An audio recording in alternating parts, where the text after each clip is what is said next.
vous aider à la fabrication des bonnes idées. Je te laisse la parole, Lisa, pour nous expliquer comment votre approche enrichit les projets. Merci. Donc, en effet, je vais vous parler du projet d'Aniche, donc pour les orientations d'aménagement du secteur nord. C'est comme ça, en tout cas, qu'avait été présentée la mission à l'origine. Pour le contexte, Aniche est une commune du bassin minier située à proximité de Douai. Et l'étude sur laquelle on a été amené à travailler s'est réalisée entre 2020 et 2022. Pour le contexte, c'est un marché qui avait démarré juste avant le Covid, et donc juste avant le confinement, juste avant les élections électorales, etc. Et des choses qui ont du coup beaucoup, c'est un peu tout rebalayé. Et donc nous, on est arrivé un peu sur un entre-deux, entre deux équipes municipales. On a commencé avec l'une, on a poursuivi avec l'autre. Donc ça a demandé aussi de se réajuster. Et ça a aussi permis, finalement, en termes de temporalité, d'arriver en tout début de mandat de la nouvelle équipe municipale et du coup de vraiment venir construire le récit pour le devenir du quartier nord. Donc voilà, là c'est un peu l'image qui est très représentative du quartier nord d'Aniche. Donc on est sur l'ancienne friche minière avec la cité de l'Archevêque qui est la cité minière principale du secteur. Rapidement, avant de rentrer dans vraiment le cœur de l'étude, on a été une équipe pluridisciplinaire et c'est vraiment important de le mentionner. Donc il y avait l'atelier POA que je représente sur toutes les questions d'architecture, d'urbanisme et d'intelligence collective, avec l'atelier de l'ours, paysagiste et urbaniste, Sociotopie, des sociologues spécialisés sur les questions urbaines, et CPO, les mètres carrés heureux, sur le volet programmation, mais spécialisé en équipement, puisqu'il y avait aussi un enjeu sur ce secteur. La méthodologie qu'on a mis en place pour cette étude, et en tout cas qui est quelque chose qu'on défend dans la pratique de l'atelier POA, c'est un peu une approche en 4 temps. Le premier temps de la rencontre, d'aller au-devant des usagers, d'aller au-devant des élus, de comprendre comment est perçu aujourd'hui l'espace, le quartier, la commune. Donc vraiment d'aller comprendre les lieux, recueillir la parole et aussi commencer à expliquer pourquoi en fait nous, là, ce groupement, on est là. Un deuxième temps collectif on se met tous autour de la table et on réfléchit ensemble au devenir, là en l'occurrence du quartier nord, et ensuite commencer à se projeter donc autour d'une vision commune pour progressivement entamer la transition et dérouler un plan d'action. Et donc cette étude pour le secteur nord d'Aniche était structurée en 3 phases. Je ne vais pas m'attarder sur chacune des sous-phases. Je voudrais juste souligner quelque chose qui était important pour l'ensemble de l'équipe, qui était d'avoir des rendez-vous très réguliers avec les habitants, surtout en phase 1, mais ensuite en phase 2 et 3, avec les élus et toutes les parties prenantes, plutôt côté institution, avec le CAUE, la mission bassin minier, le SCOT, etc., pour vraiment co-construire la vision pour ce secteur nord et profiter finalement de la culture des uns et des autres sur les dynamiques du territoire. Parce que nous, en l'occurrence l'atelier POA, on est à Lille, donc on connaît à peu près les dynamiques territoriales, mais on n'est pas dans le Douaisis et on n'habite pas à Niche, et du coup on a besoin du retour d'expérience des acteurs du terrain, des personnes qui accompagnent tous ces projets-là pour faire en sorte que ce projet ait toutes les chances d'advenir et bénéficier des ingénieries qui existent autour, là en l'occurrence des élus. Donc on a eu un premier temps de diagnostic où on a fait énormément d'entretiens avec les acteurs locaux, avec les habitants, on a fait des sessions de porte-à-porte, on a fait des micro-entretiens de rue, et on a aussi réalisé un diagnostic en marchant. Donc là on était plutôt sur des réunions, des rencontres grand public, alors qu'en phase 2 et 3, tout ce qui est réunion de travail a été vraiment pensé comme des ateliers, et si on regarde en termes de calendrier, en fait on se voyait toutes les 2-3 semaines, quoi. C'était assez intense pendant 6 mois, mais c'est aussi ça qui permet de se mettre en mouvement, de débattre, de discuter, de finir par s'accorder sur une vision, de faire des choix pour que le document produit au final corresponde au plus près en tout cas des besoins et des attentes de l'équipe municipale. Et donc je vais passer très rapidement sur le diagnostic, mais plus pour vous présenter aussi ce secteur. Donc c'est vraiment tout le nord de la commune, où au milieu on a l'ancienne friche minière avec les traces de l'ancien cavalier qui n'étaient pas accessibles. On a plusieurs friches industrielles, on avait plusieurs OAP, on avait des secteurs encore à urbaniser. Donc les secteurs urbanisés, les OAP, c'était tout ce qui est rose et bleu. En hachuré jaune, c'était tout ce qui était de l'ordre des friches. Et puis on avait ce grand cavalier, on avait des plaines agricoles, on avait un terri Sainte-Marie, on a une cité minière, on avait des petits lotissements. Donc on était vraiment sur un secteur qui avait une identité qui était difficilement lisible. On comprenait l'identité minière par la cité ouvrière, enfin la cité minière par l'ancienne friche, etc. Mais en tout cas, c'était peu clair ce qui se passait réellement sur ce secteur. Alors peut-être préciser pour ceux qui n'ont pas ce vocabulaire-là, Oui. tu as posé forcément la cité minière, le lieu d'extraction qu'on ne voit plus, mais les tracés des anciennes voies ferrées qu'on appelle les cavaliers. Voilà, Oui. donc c'est pour vous faire, il n'y a pas le grand cavalier avec un homme qui surgit en dehors de la nuit. Non, il y a les cavaliers qui représentent ces tracés historiques qui ont organisé toute la commune par le passé. C'est ça. Et du coup, finalement, c'était cette identité minière qui était, à l'époque, l'identité d'Aniche et du secteur nord. Là où, nous, quand on est allé la première fois en 2020, si on ne connaît pas cette histoire-là, on ne la devine pas ou peu, parce que du coup, sur l'ancienne fosse, il n'y a plus aucune trace de cette activité-là. Et même les anciennes plaques, etc. Enfin, il y en a une notamment, ça nous avait marqué, elle est au milieu du parking de Point P. Donc on n'était vraiment pas sur une valorisation de la mémoire collective à ce sujet-là. Et c'est là où pour nous il y avait tout un sujet de retrouver une forme de fierté. C'est quoi habiter dans le secteur nord? Quels sont les marqueurs du territoire? Et quelles sont les potentielles transformations? Et donc, à la fin du diagnostic, une fois qu'on a croisé un peu tous les points de vue, ça nous permettait d'arriver à ce type de document synthétique qui montrait un peu dans les grandes lignes les orientations qu'on allait commencer à dessiner.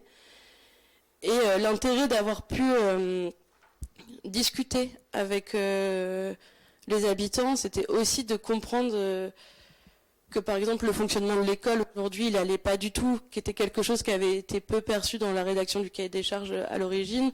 Qu'il y avait par exemple les seuils de la plaine de l'Archevêque, donc qui est l'ancienne fosse, qui étaient peu lisibles, etc. Et donc ça, c'est tout le retour des usagers qui ont permis de venir nourrir cette réflexion et de savoir ce qui était de l'ordre des intentions urbaines. Est-ce que ça, pour nous, en tant que professionnels, c'est un intérêt spatialement? Est-ce qu'en termes d'usage, ça va avoir un intérêt et ça va pouvoir changer le quotidien des habitants? Donc, voilà pour le diagnostic, et assez vite on est passé au schéma directeur qu'on souhaitait être co-construit. Donc c'est vraiment le moment où on va venir définir le récit pour le devenir du secteur nord, et on a mis, notamment avec l'aide du CAUE et donc de Christophe qui peut me compléter si j'oublie des choses, définir ensemble quelle vision on veut pour le développement du secteur nord, quels sont les éléments les plus importants ou pas. Qu'est-ce qu'il faut valoriser? Et donc là, à nouveau, on retrouve autour de la table les élus, les techniciens de la ville et aussi tous les partenaires dont je parlais tout à l'heure. Ce qui permettait d'arriver à finalement, cette vision, enfin, ce récit va s'appuyer sur ce qui était la mémoire du site, cette ancienne plaine et ce cavalier qu'on va venir vraiment ancrer dans le secteur nord pour créer un réseau de parcs entre la grande plaine et le cavalier, donc les anciennes voies ferrées, qui peuvent venir se connecter au terri Sainte-Marie, qui est juste au nord, mais là, à nouveau, on était confronté aux limites communales, qui est, le terri Sainte-Marie n'est pas sur la commune d'Aniche, donc ça pose des questions des connexions possibles, de comment on travaille ensemble, et aussi, ça permet de venir connecter d'autres entités paysagères assez structurantes à l'échelle communale et intercommunale. Et donc, une fois qu'on avait cette grande vision, ça nous a permis de venir vraiment se recentrer sur le secteur nord et sur comment on va pouvoir décliner ce nouveau récit pour le secteur nord en action. Et donc, on avait 4 grands principes, qui étaient le réseau d'espaces naturels qu'on voit un peu moins là, qui est les poches vertes, mais qu'on comprenait mieux sur le schéma d'avant.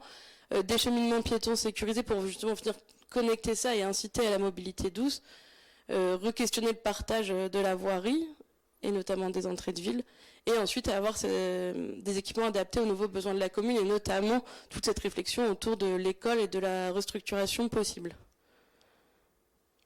Pardon. Et si on regarde un peu plus en détail de manière, en termes d'aménagement, ça nous permettait de produire ce type de document et qui permettait aussi du coup dans un second temps d'aller voir plus finement comment ça se passe en termes de foncier, en termes de propriété, en termes aussi de temporalité, de comment on va pouvoir transformer ce schéma directeur en plan stratégique préopérationnel qui va venir outiller la commune dans les années à venir pour développer les différents projets. Donc ça reprend rapidement ce que je vous ai présenté. Et donc on arrive à ce plan structuré avec ces grands principes et en fiche action. Donc tous les petits numéros qu'on voit, c'est autant d'actions à développer. Donc on était arrivé à 10 actions. En termes de méthodologie de travail, on avait à nouveau mis tout le monde autour de la table et nous, à partir des résultats du diagnostic, du schéma directeur, on avait fait une liste d'actions possibles qu'on envisageait pour le secteur nord d'Aniche, avec ce qui nous semblait de l'ordre des invariants. Ces fiches actions, on ne va pas y échapper. Et les autres, on les soumettait au débat avec les élus, avec les techniciens, mais aussi avec toutes les parties prenantes pour voir est-ce que ça c'est intéressant ou pas, est-ce qu'on y va ou pas. Et on venait ensuite ensemble, je ne sais pas si c'est,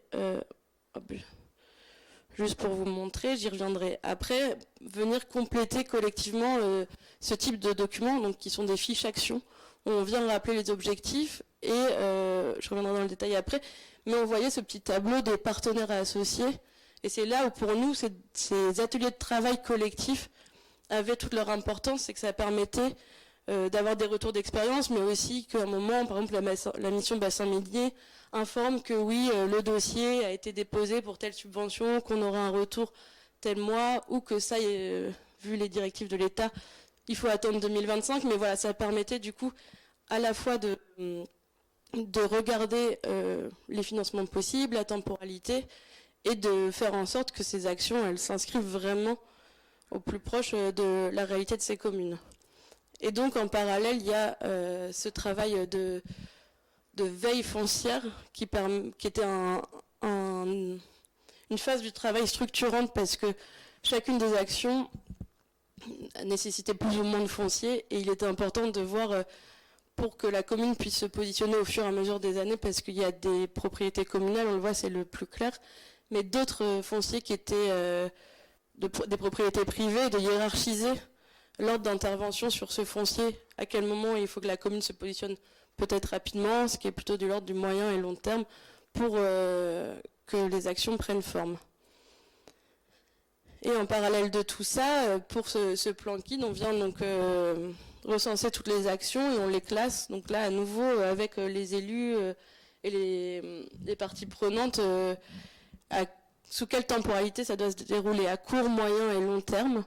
Et on vient, pour chacune des actions, identifier les études complémentaires à mener en essayant d'orienter sur les types de contrats possibles, pour faire suite à la discussion de ce matin, ce qui est de l'ordre des accords cadres, par exemple, qui peuvent être mutualisés, ce qui est de l'ordre de marché qui peuvent lancer en direct ou en consultation restreinte pour peut-être aller un peu plus vite ou juste compléter le travail qui avait été effectué.